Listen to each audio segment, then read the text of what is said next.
Bom dia, estou aqui de volta nesse espaço e hoje eu quero trazer o tema afetividade e desejo no processo de ensino e aprendizagem. Eu sou Maria Teixeira, professora graduada em letras, pedagoga, psicopedagoga, mestre em psicologia da educação, com 4 anos de estudos em psicanálise, com leituras em Freud e Lacan. Então, o objetivo é trazer uma breve reflexão, considerando algumas linhas de pesquisa que fazem parte do meu trabalho, relacioná-las aos processos de ensino e aprendizagem, colocando a afetividade e desejo como elementos centrais nessa discussão. Talvez porque esses dois aspectos tenham sido pouco relacionados a esse processo. Talvez seja uma forma de lançarmos um olhar mais atento, comprometido e menos rigoroso, principalmente quando se trata do processo de aprendizagem. Isso é considerar que afetividade e desejo está intimamente relacionado com a cognição e com o fator relacional.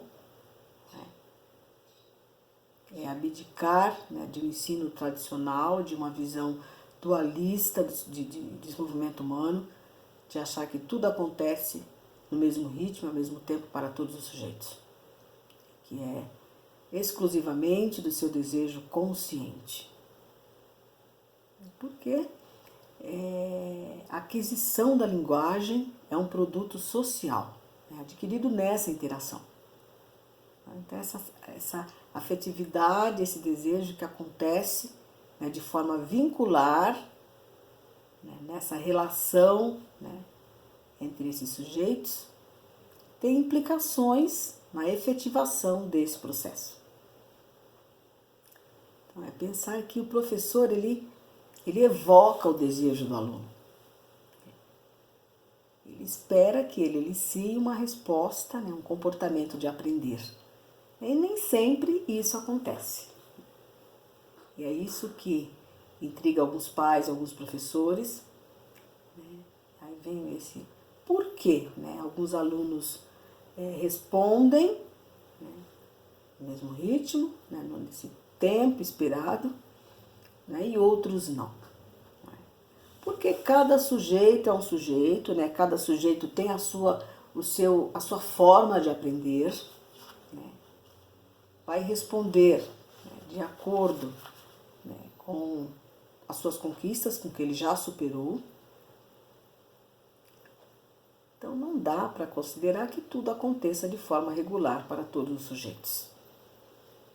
Nesse processo, hoje, os professores têm como observar e avaliar esse processo. Eu digo que o aluno ele é um rico objeto de estudo. Então é possível você ir relacionando essas teorias a esse processo para entender como isso acontece. Então, hoje é possível avaliarmos a hipótese de escrita da criança. É possível entender como ela constrói os seus esquemas de linguagem, como ela descobre as contradições, como ela se encanta com cada nova conquista. Que a criança é bem isso, não é? E é importante a criança perceber essa movimentação do professor, no sentido de também se encantar com essas novas conquistas. Hoje é possível também, graças à teoria do Piaget, sabermos como esses alunos constroem os seus processos mentais, como ele constrói a sua inteligência, graças à teoria do desenvolvimento da inteligência, do pensamento de Jean Piaget. Assim como conseguimos saber a hipótese de escrita de acordo com a teoria de Emília Ferreira. Então, na teoria, isso é proposto que isso aconteça por fases e por estágios. E é isso que intriga alguns professores. Por que esse aluno consegue e esse aluno não responde no tempo nem na forma como deve responder? Aqui nós já falamos que isso está implicado, né, em outras questões. O Vygotsky vem nos falar do fator relacional, né, dessa importância, né, dessa relação vincular entre esses dois sujeitos. Ele vem nos falar desse intercâmbio social, né, de como esse processo acontece, né, no contexto escolar. Então, ele fala de uma compensação social, né, que nós devemos considerar, né, o contexto social no qual o aluno está inserido. Desconsidera, né, que devemos classificá-los por fases ou por estágios, né, porque isso acontece dentro das experiências empíricas, né, que esse sujeito já adquiriu no seu lugar privativo, né, envolve o discurso dos pais, né, essa comunicação, né, com quem faz parte do seu meio social. Então, muitas vezes, a linguagem, o vocabulário se difere, né, de um contexto para outro. As questões regionais que não podem ser desconsideradas, não é? Aí o Vallon, né, Henri Vallon, inovou, né, esse pensamento ao colocar afetividade e desejo como desenvolvimento, como elementos principais, né, do desenvolvimento humano. Então, para Vygotsky, não há ato de ensinar e aprender sem a mediação concreta de sujeitos humanos, não havendo, portanto, relação ensino-aprendizagem sem que haja atuação indissociável entre inteligência, afetividade e desejo. Então, Vallon vem nos falar dessa afetividade, né, que não é sinônimo de amor e carinho, né, então, e sim da forma como nós afetamos o outro. Então, para Vallon, é um processo, né, que acontece, né, de forma que mexe com os movimentos, com os músculos, né, do sujeito. Então, nós causamos, né, afetamos uma emoção, mexemos com a emoção do outro. E é dessa forma que ele responde. Então, para ele, nós somos afetados e afetamos o outro de nossas relações, né, de forma efetiva. Talvez seja isso que marque, né, os tipos de relações, né, porque que acontece de forma efetiva com algumas pessoas e com outras não, né? Então, ele acredita que nós somos marcados pelo olhar, pela palavra, né, pela crítica, pelo elogio, e somos interpretados também pelo outro, de nossas relações, não é? Que somos também afetados pelo contexto, pelo meio ambiente. Então, somos afetados pelo ambiente na medida em que nos interessamos por um objeto de desejo, quando lançamos um olhar, né, para uma determinada coisa. Então, isso é pensar que somos afetados por elementos internos e externos, né, o tempo todo.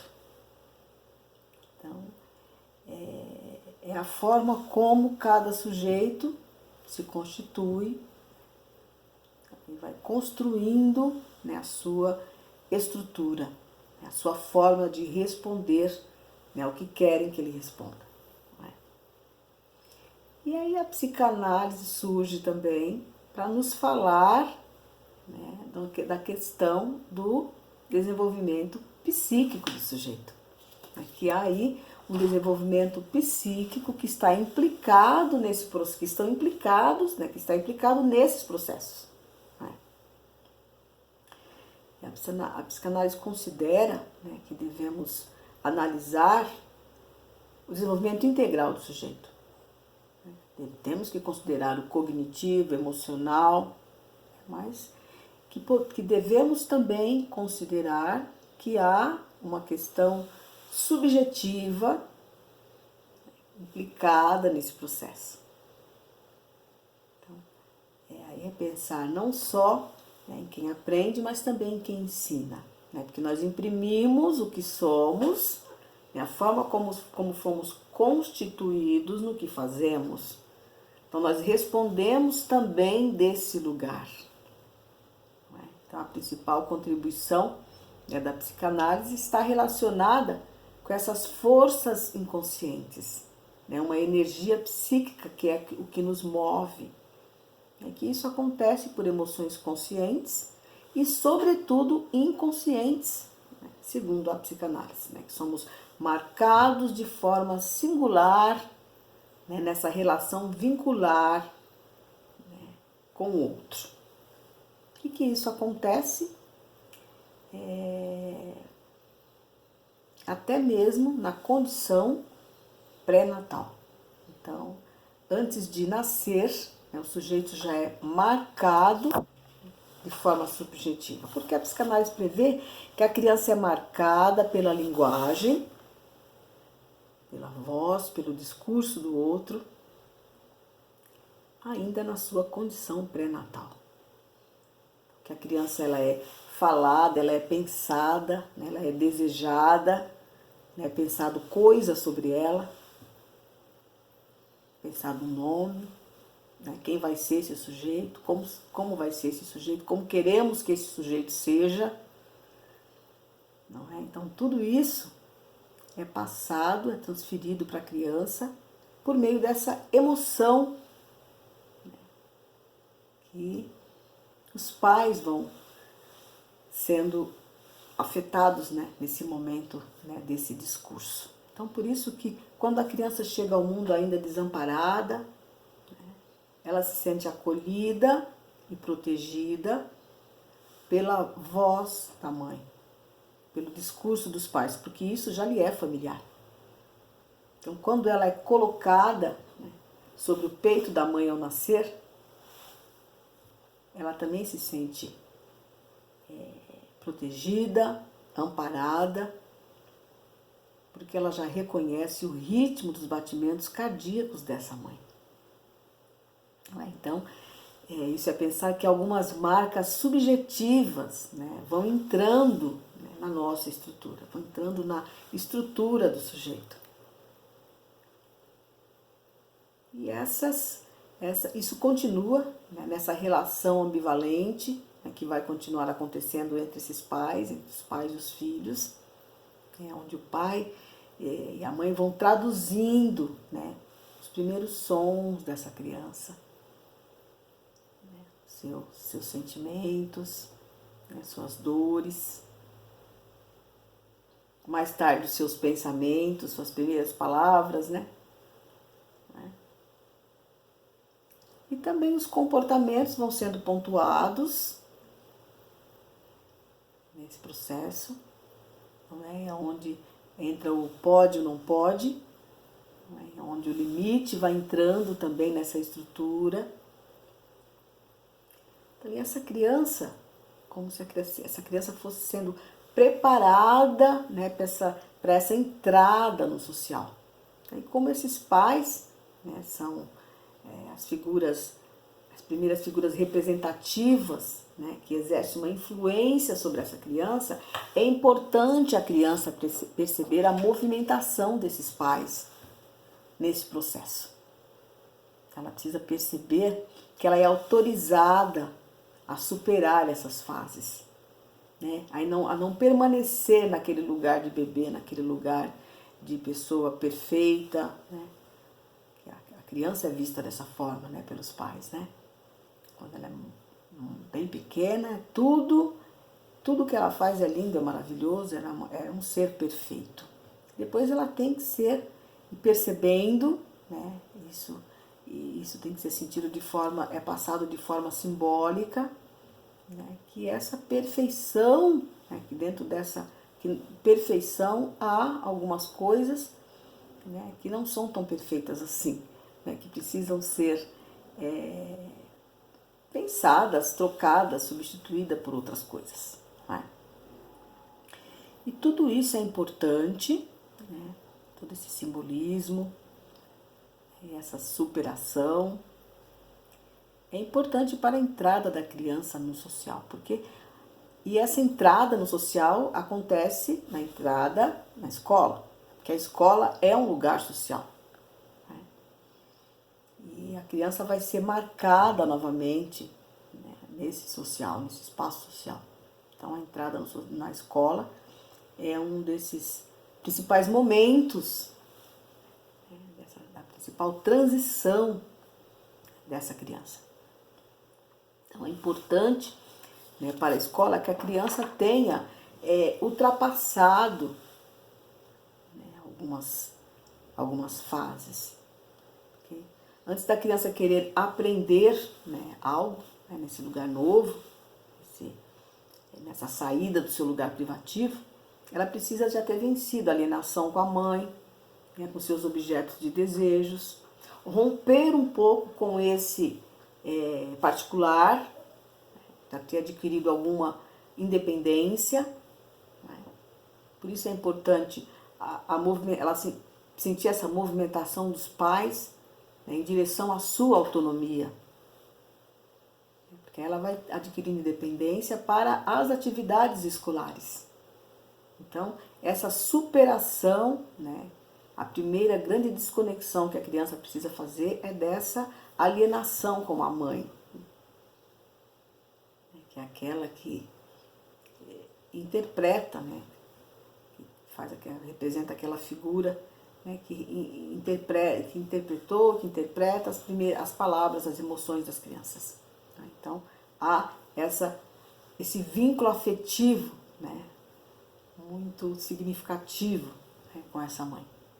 Então, ela precisa dessa alienação para ela ser novamente afetada e marcada no contexto social. Né? Porque quando ela chega nesse contexto social, ela chega novamente desamparada, né? Nessa condição de estrangeiro, né, que chega a um novo território, né, onde tudo é estranho, tudo é desconhecido. Né? E ela vai precisar ser acolhida, né, traduzida, protegida, amparada novamente por esse novo território, por esse espaço social. E isso precisa acontecer novamente sem um rigor obsessivo. Pois nesse espaço social há também suas regras, suas leis, né, que a criança vai percebendo, né, nessa relação, né, nesse espaço compartilhado. Porém, essas regras elas devem entrar, né, como as regras na família, né, de forma firme e segura, porém, de uma forma que seja conquistada, né, num consenso, onde a criança possa entender, né, de fato, o porquê do poder e do não poder, né, o que pode e o que não pode.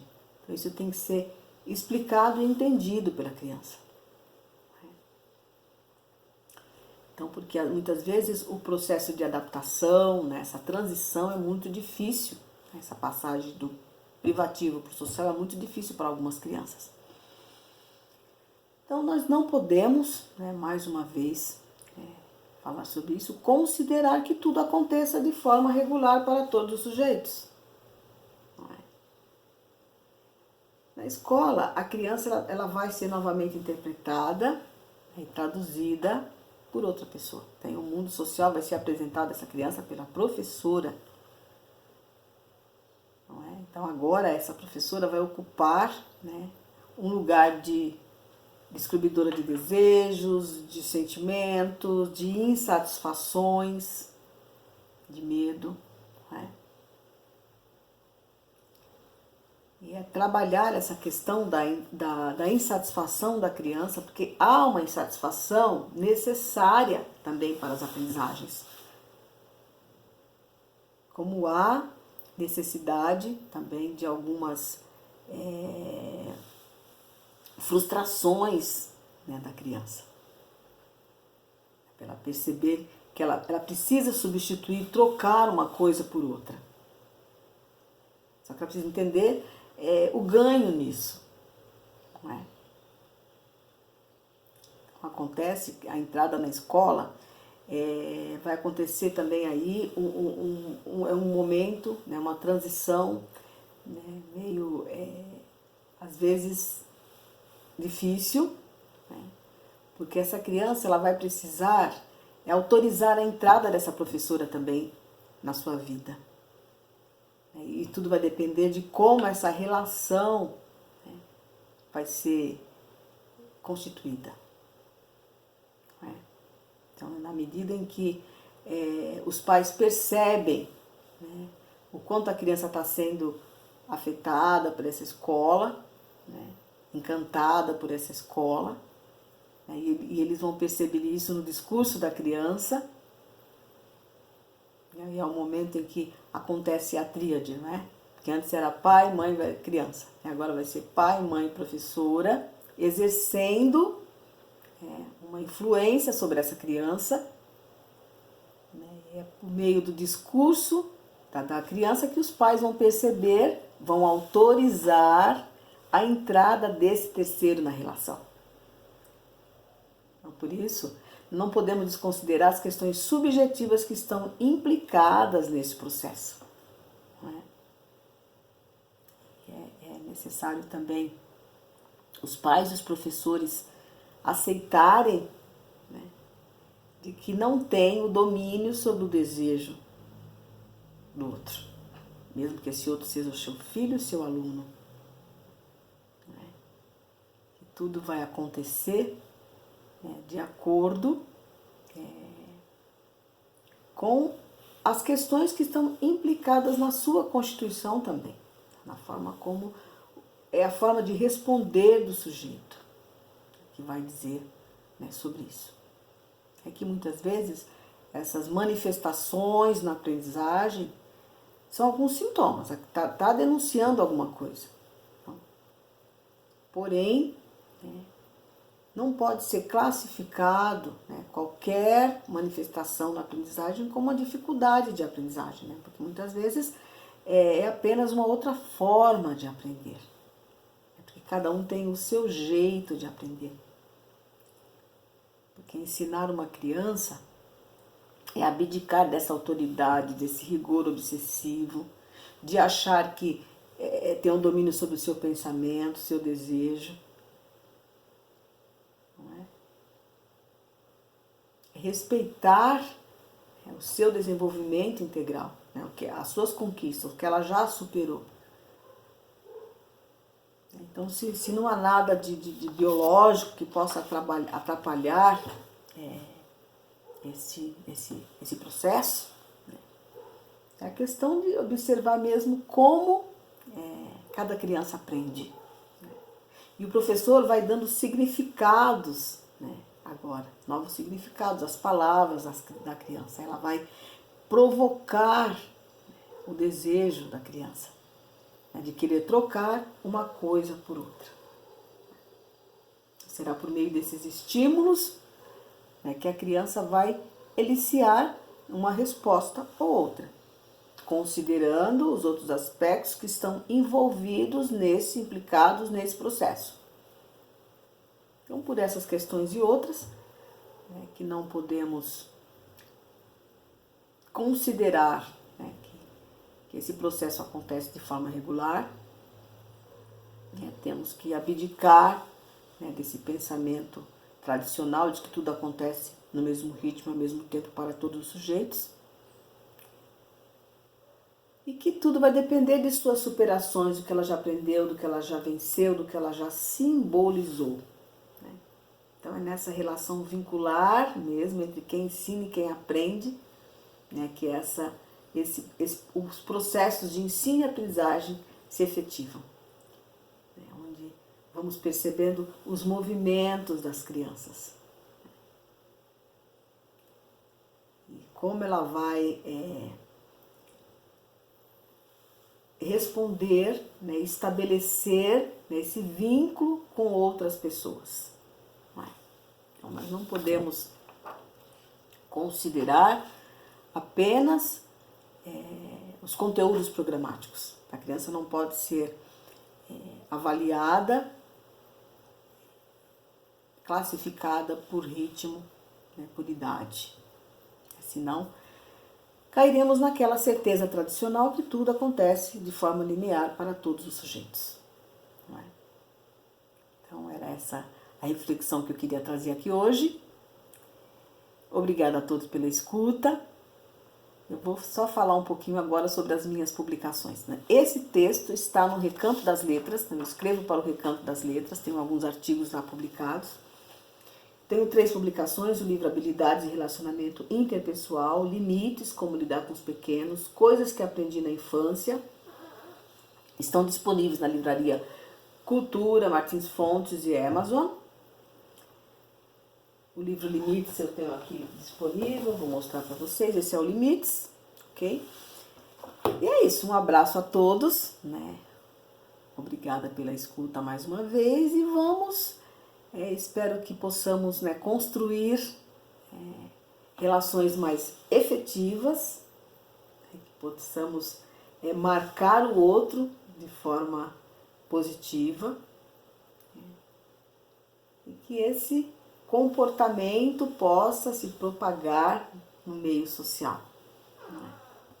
Então, estejam à vontade para se inscreverem nesse canal, curtir, fazer comentários. Assim que eu ver os comentários eu dou um feedback. Um abraço a todos e até o próximo vídeo.